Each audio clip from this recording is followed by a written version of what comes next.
Ilang taong ka na ba? Oh, miss na namin kayo dyan. Happy birthday.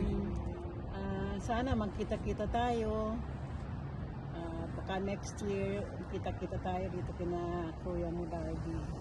Tapos, Naalala mo kay Denver?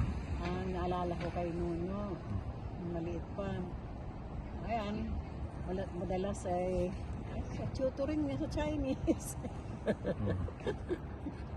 Hindi makalimutan niyo kasi graduate to ng English, binabalikan pa niya yung Chinese niya. Ay naku, pero okay lang. Part ng pagiging estudyante yan.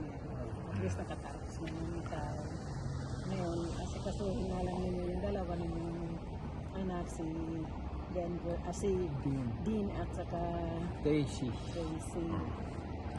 Mabuti sila at responsible kids naman. Kaba pa. Happy birthday, Denver. Siguro magandang handa mo. Masarap siguro handa mo. Sige. Ayan. Wish you all the best, ha? Ingatan niyo lagi ang sarili niyo dyan. Sige. Yeah. We love you. Okay, bye.